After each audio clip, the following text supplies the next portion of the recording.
तो चलो दोस्तों, स्वागत है आप सभी का मेरे इस चैनल पर। आज हम लोग यहाँ पढ़ने वाले हैं मोबाइल रिपेयरिंग से रिलेटेड एक कंपोनेंट जो हमारे मोबाइल के मदरबोर्ड में हर जगह हर सेक्शन में आपको मिल जाएगा, जिसका नाम है कैपेसिटर। ठीक है।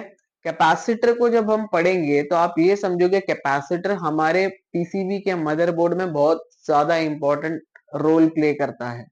इंपॉर्टेंट रोल प्ले करता है, इसका मतलब ये है कि हर एक सेक्शन में मोबाइल के हर एक सेक्शन, आप भले ही आप उसको पावर सेक्शन बोल दो, आप आरएफ सेक्शन बोल दो, ठीक है। देन उसके बाद आप सीपीयू का सेक्शन बोल दो, आप लाइट सेक्शन बोल दो, आप जहां कहीं भी कोई भी सेक्शन आप देख लो, हर जगह आपको कैपेसिटर भरे पड़े मिलेंगे। तो मैं ये बोल सकता हूं कि मोबाइल के पीसीबी में जो मदरबोर्ड है मोबाइल का, उसके अंदर सबसे ज्यादा दिखने वाला जो कंपोनेंट है वो होता है कैपेसिटर। तो हम सबसे पहले ये जानेंगे कि कैपेसिटर का जो है वो सिंबल क्या होता है, ठीक है। देन उसके बाद हम ये जानेंगे उसकी वर्किंग वगैरह क्या है। तो पहले हम सिंबल देख लेते हैं। कैपेसिटर को ना जनरली हम ऐसे सिंबॉलिक फॉर्म में रिप्रेजेंट करते हैं, ऐसी दो प्लेट के फॉर्म में, ठीक है। तो ऐसी दो प्लेट होती है और ये हमारा कैपेसिटर का जो है ये सिंबल होता है, ठीक है। ये सिंबॉलिक रिप्रेजेंटेशन है कैपेसिटर का, और कैपेसिटर को हम डोनेट करते हैं सी से। इसको हम लोग सी से रिप्रेजेंट करते हैं। तो जहां भी अगर कभी स्कीमेटिक डायग्राम जब आप पढ़ो और उसके अंदर अगर सी लिखा हुआ है ऐसे सिंबल के साथ, तो आप समझ जाना ये कैपेसिटर लगा हुआ है, ठीक है। कैपेसिटर की जो यूनिट होती है ना मेरे दोस्तों, वो होती है farad. Farad. And generally capacitor जो है वो तीन वैल्यू में मिलते हैं। पहला जो वैल्यू होती है वो होती है माइक्रो, ठीक है। दूसरा होता है नैनो, और तीसरा होता है पीको। तो अगर मैं ये बोलूं कि मेरे पास एक कैपेसिटर है जो 1 माइक्रो फेरेड का है, तो समझ जाना माइक्रो की बात, मतलब माइक्रो का मतलब होता है 10⁻⁻�6। ठीक है। अगर मैं ये बोलूं मेरे पास एक कैपेसिटर है जो 1 नैनो फेरेड का है, 1 नैनो फेरेड, तो इसका मतलब होता है, नैनो का मतलब होता है 10⁻⁹ और अगर मैं ये बोलूं एक कैपेसिटर लगा है जो 1 पिको फेरेड का है, ठीक है, 1 पिको फेरेड का है, तो अब समझ जाना मैं 10⁻12 की बात कर रहा हूँ। ये बहुत छोटी वैल्यू है, ठीक है। तो इससे ये समझ में आ रहा है कि हमारे पास कैपेसिटर का सिंबल आ गया है। सिंबल हमको समझ में आ गया कैपेसिटर का। कैपेसिटर का जो डोनेट करते हैं कैपेसिटर को, उसको सी से डोनेट करते हैं। कैपेसिटर की जो यूनिट होती है वो होती है फैरेड। और फैरेड जब मैं उसको बोलूंगा कैपेसिटर की यूनिट फैरेड है, तो कौन कौन सी वैल्यू में कैपेसिटर्स जो है वो आते हैं। तो एक आता है माइक्रो फैरेड का कैपेसिटर, एक आता है नैनो फैरेड का कैपेसिटर, और तीसरा आता है पीको फैरेड का कैपेसिटर। तो इन तीन वैल्यूज में हमारे जो कैपेसिटर है वो मदरबोर्ड में पाए जाते हैं, ठीक है। अब कैपेसिटर जो है, जो हमारे मदरबोर्ड में लगे होते हैं, ठीक है, वो कैपेसिटर को जब आप देखोगे ना, एक्चुअल में दो सिस्टम होता है गाइस, हमेशा समझ के रखो ये। एक होता है सीरीज कनेक्शन, दूसरा होता है पैरेलल कनेक्शन, ठीक है। तो हमारे मदरबोर्ड में 99% जितने भी कैपेसिटर लगे हैं, सारे के सारे पैरेलल में लगे हैं, ठीक है। कैपेसिटर जितने भी लगे हैं वो सारे के सारे क्या करते हैं, पैरेलल में लगे होते हैं। क्योंकि पैरेलल का जो कैपेसिटर लगा होता है वो फिल्टरेशन का काम करता है। तो वो फिल्टर करता है, क्या करता है, वो सब चीज समझाने से पहले मैं आपको ये बता दूं कि मदरबोर्ड के अंदर जो कैपेसिटर लगे होते हैं वो दिखते कैसे हैं। तो हम यहाँ देख लेते हैं कि कैपेसिटर दिखते कैसे हैं। तो ये जो आप डायग्राम देख रहे हो ना, ये जो आप सर्किट देख रहे हो, या फिर ये जो कैपेसिटर आप देख रहे हो, ये ऐसे कुछ, तो ये जो चीजें है ये, ठीक है, ऐसे कुछ आपने मदरबोर्ड में लगा हुआ देखा होगा, ठीक है। तो ये जो है ना, इसको हम लोग बोलते हैं ये कैपेसिटर है, ठीक है। इसको हम लोग क्या बोलते हैं, इसको हम लोग बोलते हैं ये कैपेसिटर है जो मदरबोर्ड में लगे होते हैं। इसके ना इस ये दोनों साइड में ना रांगा लगा हुआ होता है। रांगा मतलब जो लेड जो होता है ना, वो लगा हुआ होता है, और बीच में इनके कलर होते हैं, ठीक है। अब कैपेसिटर दिखने में कैसे होते हैं, तो पहले तो ये बोल दूं कि ऊपर से कलर अगर उसका पीला दिखे, ब्राउन दिखे या ग्रे दिखे, तीन टाइप के होते हैं, पीला, ब्राउन या ग्रे। इनमें से अगर कभी कोई सा भी कलर की चीज आपको दिख रही है तो वो समझ जाना वो कैपेसिटर है। तो राइट नाउ यहाँ जो चीज है देखो, यहाँ तो सिंबल उसने बना दिया कैपेसिटर का, और यहाँ कैपेसिटर आपको कैसे दिख रहा है, एक तो आपको ये दिख रहा है, ये ब्राउन कलर का, सॉरी पीला कलर का दिख रहा है। ये वाला कैसे दिख रहा है, ब्राउन कलर का। और कुछ डायग्राम देख लेते हैं, उसमें हमको समझ में आ जाएगा, ठीक है। तो यहाँ आप देख सकते हैं, यहाँ तो आपको तीनों कलर मिल जाएंगे। पहले तो आपको पीला कलर भी मिल गया, दूसरा आपको ब्राउन कलर भी मिल गया और तीसरा आपको ग्रे कलर भी मिल गया। ठीक है, तो ऐसे कलर के शेप में या फिर ऐसे शेप में आपको मदरबोर्ड के अंदर बहुत सारे कैपेसिटर्स जो है वो देखने के लिए मिल जाएंगे। और कुछ देख लेते हैं। देखो यहाँ ये भी कैपेसिटर है, ठीक है, जो हमारे मदरबोर्ड में लगे हुए होते हैं। ठीक है, और कुछ देख लेते हैं अगर कुछ रहेगा तो। जैसे यहाँ ये ये भी कैपेसिटर, ये जो मदरबोर्ड में लगे होते हैं। इसको थोड़ा सा और डिटेल में समझने के लिए हम लोग क्या करते हैं, हम लोग सीधा पीसीबी ही देख लेते हैं। तो मैं क्या करता हूँ, बोर्नियो खोलता हूँ। तो बोर्नियो में हमको चीजें थोड़ा सा सीधी और क्लियर समझेगी कि बोर्नियो में ये जो है ये कैसे दिखते हैं। ठीक है, तो यहाँ आप देख सकते हो गाइस, हमारा जो बोर्नियो है वो खुल चुका है। अब ये जो बोर्नियो है इसमें मैंने एक MI11T5G का मदरबोर्ड को मैंने ओपन किया हूँ। अब इसके अंदर हम ये देखेंगे कि कैपेसिटर कहाँ कहाँ लगे हैं, तो हमको थोड़ा सा क्लियर आइडिया मिल जाएगा।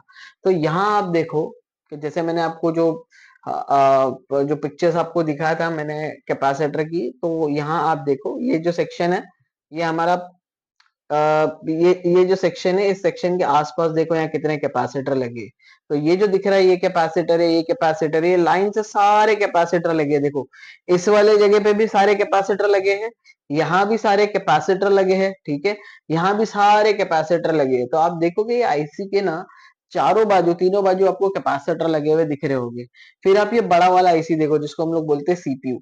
इस सीपीयू के पास ये लाइन से देखो यहाँ कैपेसिटर है, यहाँ एक रजिस्टर भी लगा है, देन उसके बाद यहाँ कुछ कैपेसिटर लगे, यहाँ भी कुछ कैपेसिटर लगे, यहाँ तो पूरे लाइन से कैपेसिटर लगे और कुछ यहाँ रजिस्टर भी है। ठीक है, तो समझ में आ रहा है कि ये कैपेसिटर का कितना इंपॉर्टेंट रोल है हमारे पीसीबी बोर्ड में। देखो अब ये वाली एक आईसी है, ठीक है, इस आईसी के आसपास देखो कितने बड़े बड़े कैपेसिटर लगे हुए हैं। ठीक है, फिर यहाँ भी ये वाली आईसी है जो ऑडियो आईसी है, उधर भी देखो यहाँ कैपेसिटर लगे हुए हैं। तो ऐसा कोई सेक्शन नहीं बचा है जहाँ कैपेसिटर नहीं लगे हुए। देखो ये हमारा एक बोलते हैं ना कि पावर आईसी का सेक्शन है। ठीक है, उस पावर आईसी के सेक्शन में देखो यहाँ कितने सारे कैपेसिटर लगे हुए हैं। ठीक है, देन उसके बाद कुछ और पीसीबी दूसरा वाला अगर बैक साइड में होगा तो वो देख लेते हैं। बॉटम वाला जो पार्ट है मदरबोर्ड का, उस बॉटम वाले पार्ट में यहाँ देखो भर भर के कैपेसिटर लगे हैं। यहाँ देखो ये पूरा सेक्शन ही पूरा कैपेसिटर का दिख रहा है आपको, ये पूरे कैपेसिटर लगे हैं यहाँ। देन उसके बाद अगेन ये जो सब पावर आईसी है उसके पास देखो यहाँ कितने सारे नीचे कैपेसिटर लगे। ये जो डिवाइस दिख रहा है ये सब कॉइल लगी हुई है। ठीक है, देन यहाँ देखो ये मेन पावर आईसी है, इस मेन पावर आईसी के आसपास देखो कितनी सारी कॉइल है और पूरे कैपेसिटर भरे हुए। ये जितने डिवाइसेस आपको दिख रहे हैं सब कैपेसिटर है। तो क्लियरली ये समझ में आता है कि हमारे पीसीबी या मदरबोर्ड में आपको ना सारे के सारे कैपेसिटर जो है, मतलब जो सबसे ज्यादा कंपोनेंट दिखेगा वो कैपेसिटर ही दिखेगा। ठीक है, क्लियरली हमको समझ में आ रहा है। अब मैंने बताया था कि 99% हमारे जितने भी कैपेसिटर है वो सारे के सारे पैरेलल में लगे हुए होते हैं जो फिल्ट्रेशन का काम करते हैं। तो एक चीज आप समझो कि जब भी मैं चार्जर को मेरे मोबाइल के पीसीबी में कनेक्ट करूंगा, मतलब चार्जर को मेरे मोबाइल के चार्जिंग सॉकेट से कनेक्ट करूंगा, तो जो वीबस वोल्टेज है जो अंदर इंजेक्ट होगा हमारे मोबाइल के अंदर चार्जिंग करने के लिए, तो वो जो वीबस वोल्टेज है ना उसके साथ साथ डीसी के साथ साथ ना उसके साथ एसी के कंपोनेंट भी चले जाएंगे। मतलब डीसी तो जाता ही है लेकिन साथ में वो एसी के कंपोनेंट भी लेकर जाता है। और हमारा जो मदरबोर्ड है और जो आईसी है वो डीसी के ऊपर काम करती है। ठीक है, तो हमने जितने भी कैपेसिटर है वो सारे के सारे पैरेलल में लगा के रखे हैं, क्योंकि हमारा जो कैपेसिटर है वो एसी पे काम करता है, वो डीसी पे काम ही नहीं करता है। ठीक है, तो अगर मैं ये बोलूं कैपेसिटर जो है वो सिर्फ एसी को पास करता है और डीसी को पास नहीं करता है, इसलिए मैंने सारे के सारे कैपेसिटर को पैरेलल में लगाया। अब मैं आपको एक बात बता देता हूँ, यहाँ मैं इसको हटा देता हूँ। ठीक है, मैं इसको हटा के अपने एआई बोर्ड पे चले जाता हूँ। ठीक है, अब इस बोर्ड पे अगर मैं ये बोलूँ आपको कि जो कैपेसिटर होते हैं, ठीक है, जितने भी कैपेसिटर होते हैं, अगर मैं आपको ये बोल दूं कि जो कैपेसिटर है वो पैरेलल में कनेक्ट होते हैं, तो यहाँ समझो एक आईसी लगी है। अज्यूम करते हैं कि हमारे पास ना एक आईसी लगी हुई है। ठीक है, अब वो आईसी कौन सी भी हो सकती है, समझो मैं एक पावर आईसी ले लेता हूँ। ठीक है, तो यहाँ मेरे पास एक पावर आईसी लगी है, पावर आईसी, और इस पावर आईसी की का जो कनेक्शन है वो सीधा जा रहा है हमारे सीपीयू के साथ। अज्यूम कर रहा हूं मैं कि ये पावर आईसी का कनेक्शन जो है वो सीपीयू के साथ कनेक्ट हो रहा है, और इन दोनों आईसीस के कनेक्शन के बीच में यहाँ बहुत सारे कैपेसिटर जो है वो ग्राउंड के साथ कनेक्टेड है पैरेलल में, क्योंकि ये जो कनेक्शन होगा वो पैरेलल कनेक्शन होगा कि एक सिरा जो है वो आईसी के साथ कनेक्टेड है और दूसरा सिरा जो है वो ग्राउंड है, ठीक है ना। तो कैपेसिटर जो है ये एसी पर काम करता है, डीसी पर जो है डीसी को वो पास नहीं होने देता, एसी को जो है वो पास होने देगा अपने अंदर से। तो जब यहां से एसी और डीसी जब दोनों निकलेंगे ना, एसी और डीसी मतलब एसी वोल्टेज भी और डीसी वोल्टेज भी, मतलब डीसी तो ज्यादा जाएगा लेकिन डीसी के साथ थोड़े से एसी के कंपोनेंट रह जाते हैं, तो वो जो एसी के कंपोनेंट है ना वो कैपेसिटर अपनी तरफ खींच लेगा। मतलब ये है कि जो कैपेसिटर है वो एसी को ग्राउंड कर देगा और डीसी को फिल्टर करके आगे भेजेगा। मतलब एसी जो है, एसी का कंपोनेंट आगे नहीं जाना चाहिए, तो कैपेसिटर क्या कर रहा है, उसको कंडक्ट कर रहा है, मतलब एसी को क्या कर रहा है, वो कंडक्ट कर रहा है, एसी को अपने अंदर से पास होने दे रहा है। और डीसी जो है ना, मतलब अगर यहां से समझो 5% इम्प्यूरिटी है एसी की, तो 5 में से 5 के 5% इम्प्यूरिटी ये जो कैपेसिटर है पूरा खा जाएगा, है ना। और आगे जो जाएगा ना वो फिल्टर होकर पूरा 100% डीसी जाएगा, ठीक है। क्लियर है समझ में कि जब वोल्टेज निकला, समझो यहां से एक वी बस वाला वोल्टेज निकला, समझो इस आईसी में इंजेक्ट हो रहा है, तो यहाँ एसी और डीसी दोनों कंपोनेंट है, ठीक है, एसी डीसी दोनों जा रहे हैं। तो यहां अगर मैं पैरेलल में एक कैपेसिटर लगा दूं ना, तो ये क्या करेगा, ये पैरेलल वाला कैपेसिटर ये एसी के कंपोनेंट को पूरा ग्राउंड भेज देगा, या फिर एसी का जो वोल्टेज है उसको ग्राउंड भेजेगा, और आगे जो भेजेगा इस पावर आईसी की तरफ वो 100% डीसी होगा। आपको शायद क्लियरली समझ में आ गया होगा अभी कि एसी का काम, सॉरी कैपेसिटर का जो काम होता है वो एसी को अपने अंदर से पास करना और डीसी को फिल्टर करना, ठीक है। तो कैपेसिटर जो है वो पैरेलल में हम लोग इसलिए लगाते हैं ताकि वो एसी को कंडक्ट कर सके और डीसी को फिल्टर करके आगे हमारे कंपोनेंट पर भेज सके। तो ये एक सिंपल सा काम है हमारे कैपेसिटर का। कुछ कैपेसिटर ना सीरीज में भी लगे होते हैं, जैसे हमारी पीएमआई 632 आईसी जो होती है उसके अंदर एक बूट कैपेसिटर होता है, एक पॉइंट पर उसके 4 वोल्ट मिलता है और दूसरे पॉइंट पर जो है वो 8 वोल्ट मिलता है, मतलब डबल एग्जैक्ट डबल वोल्टेज मिलता है बूट कैपेसिटर। तो बूट कैपेसिटर जब सीरीज में लगा हो तो वो क्या करेगा पता है, वो डीसी को ब्लॉक करेगा और अपने अंदर से सिग्नल को जाने देगा। सीरीज में जितने भी कैपेसिटर लगे होते हैं वो क्या करेंगे, हमारे कैपेसिटर के अंदर से डीसी को ब्लॉक कर देगा। कैपेसिटर का मेन काम यही है कि वो क्या करता है कि अपने अंदर से जो है वो डीसी सप्लाई को पास नहीं होने देता। अब आप बोलोगे पास नहीं होने देता फिर भी सीरीज में लगा हुआ है, तो मैं ये बोलूंगा कि पीएमआई आईसी के थ्रू, पीएमआई आईसी के अंदर मॉसफेट होते हैं, मॉसफेट मॉसफेट की जो स्विचिंग होती है ना, तो वो स्विचिंग जो है वो कंटिन्यूस होती रहती है स्विचिंग।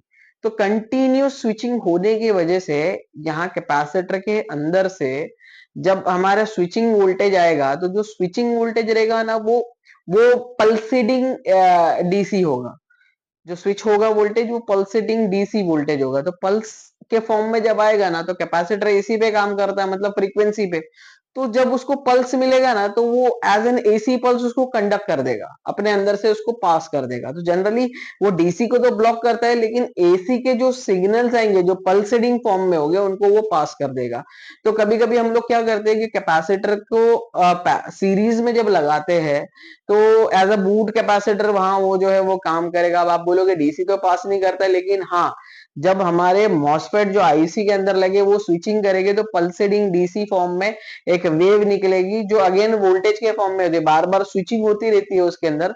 तो स्विचिंग होने वाला जो वोल्टेज है वो कम ज्यादा होते रहता है। तो एक पॉइंट पर कैपेसिटर के आपको 4 वोल्ट मिलेगा और दूसरे पॉइंट पर उसका एग्जैक्टली डबल वोल्टेज मिलेगा। तो ऐसे सीरीज वाले कैपेसिटर ना जनरली सिग्नल वाले सेक्शन में ज्यादा लगाए जाते हैं। जैसे अभी डीसी के वोल्टेज को तो ये ब्लॉक कर रहा है, मतलब डीसी के वोल्टेज को ब्लॉक कर रहा है, करंट भी ब्लॉक कर देगा जब वोल्टेज ब्लॉक कर रहा है। तो ये असल में काम ये करता है कि जब भी ये सीरीज में लगा होगा ना तो वोल्टेज को आगे जाने ही नहीं देगा डीसी वाले। लेकिन जब कोई पल्स फॉर्म में अगर कभी वोल्टेज आएगा ना, पल्स फॉर्म मतलब कुछ ऐसा वोल्टेज, जब भी मॉसफेट स्विचिंग करेगा ना आईसी के अंदर तो ऐसे पल्स जनरेट होते हैं। तो ये पल्स का मतलब क्या होता है, ये तो वही एसी की बात कर रहा है। तो मैंने अभी थोड़ी देर पहले बताया कि कैपेसिटर जो है वो एसी पे काम करता है, डीसी पे काम नहीं करता है। तो जब ये पल्स जनरेट होगी ना, तो वो पल्स को ना एज एन एसी कंसिडर करेगा और अपने अंदर से वोल्टेज को पास होने देगा। तो जनरली मॉसफेट जो है, जो आईसी के अंदर लगा है, आईसी स्विचिंग करेगी, तो वो कॉइल के जरिए स्विचिंग होगी, ठीक है।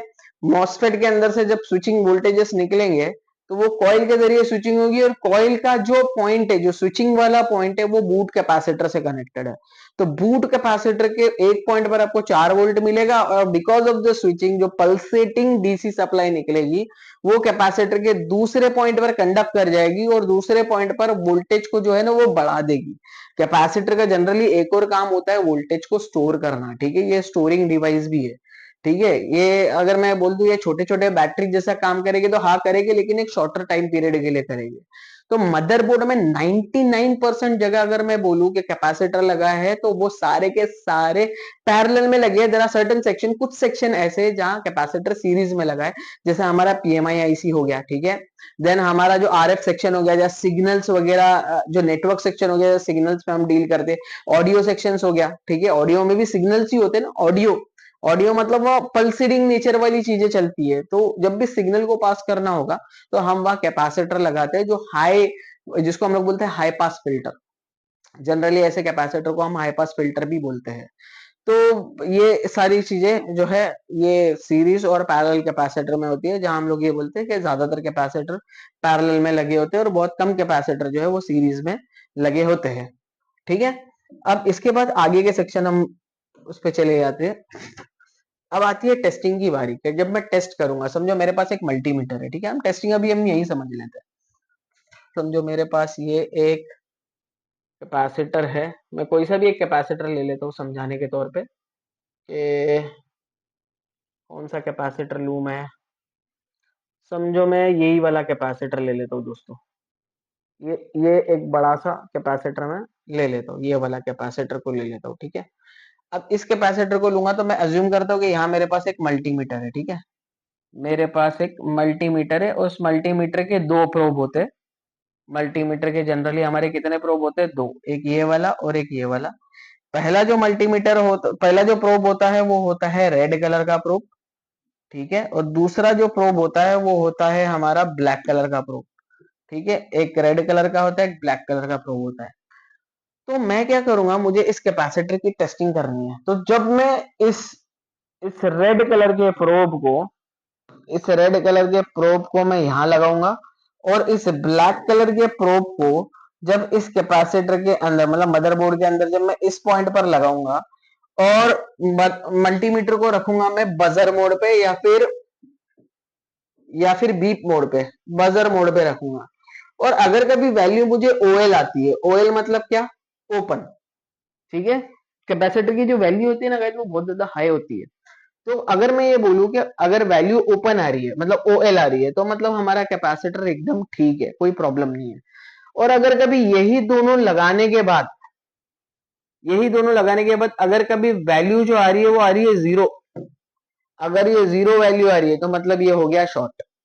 तो ये तो सिंपल टेस्टिंग हो गई, ठीक है, कि कूल टेस्टिंग बोलते हैं इसको, कि मैंने ये दोनों मल्टीमीटर को, सॉरी, ये मल्टीमीटर के दोनों प्रोब को लिया और कैपेसिटर के दोनों एंड पर लगा दिया। अगर ओएल आ गया तो समझ जाना कैपेसिटर एकदम ओके, और अगर कभी जीरो वैल्यू हो गई तो समझ जाना कैपेसिटर जो है वो शॉर्ट हो गया है। एक और तरीका है, जैसे हमारा मदरबोर्ड होता है, ठीक है, मैं आ जाता हूँ हमारे आ, इस पर। अब इस पर हम लोग समझ लेते हैं कि हमारे पास, समझो,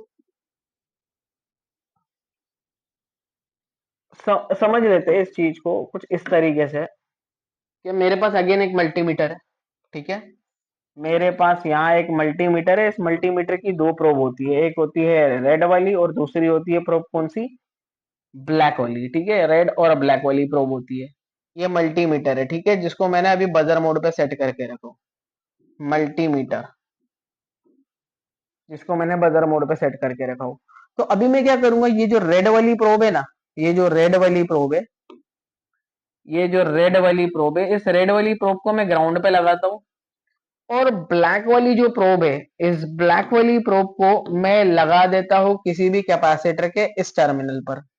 समझो ये कैपेसिटर का ये वाला टर्मिनल है, मैंने यहां लगा दिया। अगर मुझे यहाँ बीप आ रही है, समझो इस पॉइंट पर बीप आ रही है, और मैंने इसी प्रोब को चेंज करके, इसी प्रोब को मैंने चेंज किया, और चेंज करने के बाद मैंने यही प्रोब को अब कनेक्ट कर दिया यहाँ, और यहाँ भी अगर कभी मुझे बीप आ रही है, तो मैं बोलूंगा ये जो कैपेसिटर है ये टोटली शॉर्ट है। ठीक है।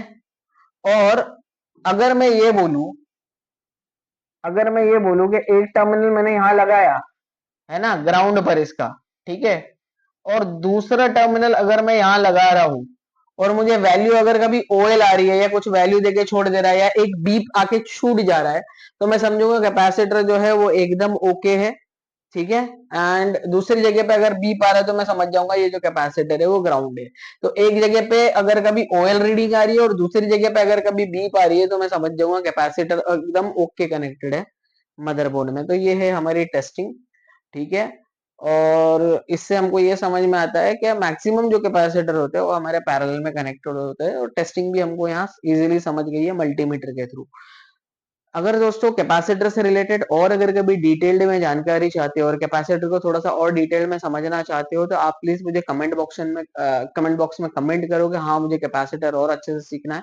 तो मैं आपके लिए इस कैपेसिटर के अंदर सीरीज से रिलेटेड, पैरेलल तो आपको समझ में आ गया, मैं सीरीज अगर कभी कैपेसिटर की बात करूँ तो उसके अंदर मैं डिटेल्ड में बात करूंगा। तो अगर आप कमेंट सेक्शन में मुझे लिख दो कि हाँ मुझे डिटेल में कैपेसिटर को समझना है, तो आपके लिए एक नया सा मैं वीडियो तैयार कर दूंगा। तो प्लीज गाइस, अगर आपको ये सारे कंपोनेंट से रिलेटेड चीजें अगर आपको समझ में आती है या समझ में आ गई है, तो आप प्लीज मेरे चैनल को सब्सक्राइब करो, लाइक करो, और प्लीज इसको शेयर करो अपने दोस्तों के साथ। ठीक है। तब तक के लिए बाय बाय। मैं फिर से हाजिर होऊंगा अगला वीडियो लेकर, जो डायोड से रिलेटेड होगा, हमारे मदरबोर्ड में कहाँ कहाँ डायोड लगे होते हैं। ठीक है। चलिए।